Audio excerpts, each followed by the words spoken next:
سحر زدہ شخص ہے، ان کو تو کوئی جادو ہو گیا ہے یا کوئی آسیب ان پر آ گیا ہے تاکہ ان کو یہ نظر آتا ہے کہ کوئی آیا ہے فرشتہ، حقیقت میں کوئی نہیں ہوتا، یہ سحر زدہ شخص ہے۔ انظر کیف ضربوا لک الامثال، اے نبی دیکھیے یہ کیسی مثالیں آپ کے لیے بیان کر رہے ہیں، فضلوا تو وہ بھٹک گئے ہیں، گمراہ ہو گئے ہیں، فلا یستطیعون سبیلا، اور اب ان کے لیے ممکن نہیں ہے کہ سیدھے راستے پر آئیں، اس لیے کہ اب یہ اس پر اڑ جائیں گے، ضد کریں گے۔ یہ میں آپ کو بتا چکا ہوں، یہ جو دو گروپ اب آ رہے ہیں جو ہم پڑھ رہے ہیں، جن میں سے یہ پہلا گروپ ہے جس کی پہلی صورت ہے، یہ درمیانی 4 سالوں کی صورتیں ہیں، 12 برس ہیں مکی دور کے۔ پہلے 4 سال کی صورتیں بالعموم وہ ہیں جو سورہ قاف سے آگے ہیں، 2 گروپ ہیں وہ آخر میں، منزل 1 ہے، سورہ قاف سے آگے منزل 1 ہے، گروپ 2 ہے مکی مدنی صورتوں کے، وہ ہیں جو ابتدائی 4 سال کے، یہ 2 ہیں کہ جو درمیانی 4 سالوں کے، جو ہم پڑھ چکے ہیں 16 صورتیں، 2 انعام و اعراف اور 14 سورہ یونس سے لے کر مومنون تک، یہ ہے آخری 4 سالوں کی، تو یہ درمیانی 4 سال ہے۔ تبارک الذی ان شاء جعل لک خیرا من ذلک، بڑی بابرکت ہے وہ ہستی ہے نبی، اگر وہ چاہے تو جو چیزیں یہ کہہ رہے ہیں اس سے کہیں زیادہ بہتر چیزیں آپ کے لیے ابھی فراہم کر دی جائیں۔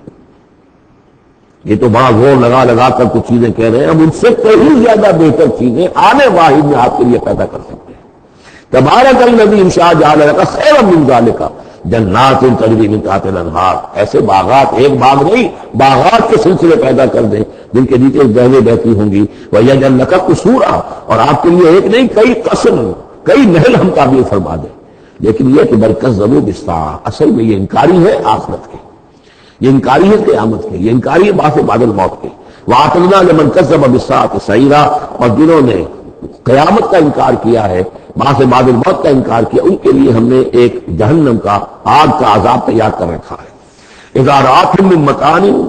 بعید، جب وہ جہنم دیکھے گی ان کو کہ یہ میرے شکار آ رہے ہیں، اب یہ آ رہے ہیں کہ جن کو میرے اندر جھونکا جائے گا، دور سے وہ دیکھے گی کہ آ رہے ہیں، سمعوا لها تغیظا وزفیرا، تو وہ سنیں گے اس کی آواز کو جیسے بھوکا شیر ڈال رہا ہو، جھجلائے گی اور چلائے گی کہ جلد از جلد انہیں میرے اندر جھونک دیا جائے۔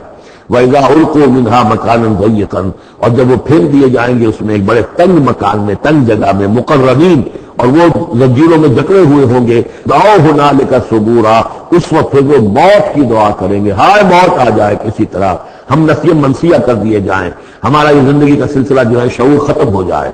لَا تَدْعُوا الْيَوْمَ ثُبُورًا وَاحِدًا، تب کہا جائے گا اب آج ایک موت نہ مانگو، وَادْعُوا ثُبُورًا كَثِيرًا،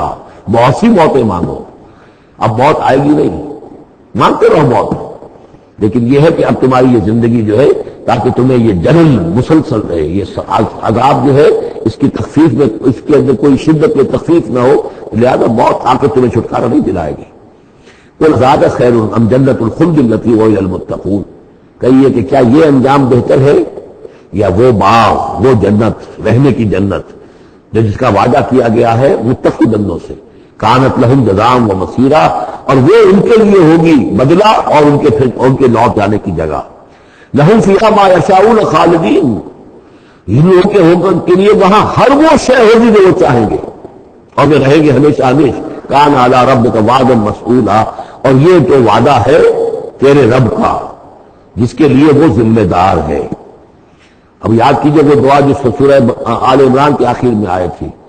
ربنا وآتنا ما وعدتنا علی رسلک ولا تخزنا یوم القیامہ، پروردگار جو تو نے وعدے اپنے رسولوں کے ذریعے سے ہم سے کیے تھے ان کو پورا فرما۔ اللہ تعالیٰ اپنے وعدوں سے پھرے گا نہیں، اللہ تعالیٰ ان وعدوں کو پورا کرے گا، اور اس کو سمجھتا ہے کہ یہ میری ذمہ داری ہے کہ میں اپنے وعدے پورے کروں۔ وَيَوْمَ يَحْشُرُهُمْ، اور جس دن کہ ان سب کو جمع کرے گا، وَمَا يَعْبُدُونَ مِن دُونِ اللَّهِ، اور جن کو یہ پوجتے تھے اللہ کے سوا، فَيَقُولُ أَأَنْتُمْ أَضْلَلْتُمْ عِبَادِي هَؤُلَاءِ، وہ جمع کر لیں گے ان فرشتوں کو بھی جن کو نام کے اوپر بت بنا لیے گئے، یا اولیاء اللہ کی ارواح آ جائیں گی، یا انبیاء ہوں گے، حضرت عیسیٰ ہوں گے، یا اور بھی جس کے ساتھ یہ گستاخی اور ظلم کیا گیا ہو، اللہ ان سب کو جمع کرے گا اور پوچھے گا أَأَنْتُمْ أَضْلَلْتُمْ عِبَادِي هَؤُلَاءِ، کیا آپ لوگوں نے میرے ان بندوں کو گمراہ کیا تھا؟ اب ہم ضلوا السبیل، یا وہ خود ہی گمراہ ہو گئے تھے، سیدھے راستے سے بھٹک گئے تھے۔ قالوا سبحانك ما كان ينبغي لنا ان نتخذ من دونك من اولیاء، وہ کہیں گے اللہ تو پاک ہے اس سے، اور یہ تو ہمارے لیے تو یہ سرے سے ممکن ہی نہیں، ہمارے لیے یہ کسی طرح روا ہی نہیں تھا کہ ہم تیرے سوا کسی کو اپنے ولی بنا لیں. ہم نے ان لوگوں کو ولی اور نہیں بنایا. ولیکن متعتہم وآباؤہم، یعنی یہ کہ جیسے ولایت باہمی ہے، اللہ اہل ایمان کا ولی اور مومن اللہ کے ولی. اللہ ولی الذین آمنوا یخرجہم من الظلمات الی النور، اور اللہ الا ان اولیاء اللہ لا خوف علیہم ولا هم يحزنون. تو یہی رشتہ ہونا چاہیے تھا ان معبودوں کے ساتھ اگر وہ برحق ہوتے کہ وہ اس کے ولی ہوتے اور وہ ان کے ولی ہوتے. لیکن فرمایا کہ یہ ہو ہی نہیں سکتا کہ ہم ان سے کوئی رشتہ استوار کرتے. ما کان لنا ما کان ينبغي لنا ان نتخذ من دونك من اولیاء ولكن متعتهم وآباءهم. لیکن اے اللہ آپ نے اس کو سامان دیا، ساز و سامان انہیں اور ان کے آباء و اجداد کو، اور ان کو فراوانی دی، دولت دی، حیثیت دی، حتیٰ نسوا ذکر، یہاں تک کہ وہ ذکر کو بھول گئے، یاد دہانی کو بھول گئے، ہدایت کو بھول گئے جو ان کو دی گئی تھی. وَكَانُوا قَوْمًا بُورًا، اور یقیناً یہ بڑے تباہ ہونے والے لوگ تھے. فقط كَذَّبُوكُمْ، اب اللہ کہے گا ان لوگوں سے دیکھو بھائی تمہارے جو معبود جن کو تم سمجھتے تھے انہوں نے تو تمہیں جھٹلا دیا. بما تقولون، جو تم کہہ رہے ہو تمہاری بات انہوں نے رد کر دی. فلا تستطيعون صرفا ولا نصرا، تو اب نہ تم لوٹا سکتے ہو اس بات کو اور نہ ہی کوئی مدد ہو سکتی ہے. ومن يظلم منكم نذقه عذابا كبيرا، اور جو کوئی بھی تم میں سے گنہگار ہے اب تو اسے بہت بڑا عذاب مل کر رہے گا. وما ارسلنا قبلك من المرسلين الا انهم لا ياكلون الطعام، اور اے نبی آپ کو یہ اعتراض کر رہے ہیں کہ یہ کیسے نبی ہے کھانا کھاتے ہیں. ہم نے نہیں بھیجا آپ سے پہلے مرسلین کو، رسولوں کو، الا انهم لا ياكلون الطعام، مگر یہ کہ وہ کھانا کھاتے تھے. ويمشون في الاسواق، وہ بھی بازاروں میں چلتے پھرتے تھے. وجعلنا بعضك لبعض فتنہ، ہم نے ایک کو بعض لوگوں کو بعض کے لیے فتنہ بنا دیا ہے، آزما رہے ہیں. اتصبرون، اے مسلمانوں اب تم ثابت قدم رہو، صبر کرو. وکان ربک بصیرا، اور یقیناً آپ کا پروردگار دیکھ رہا ہے. بارک اللہ لی ولکم فی القرآن العظیم ونفعنی وإیاکم بالآیات والذکر الحکیم.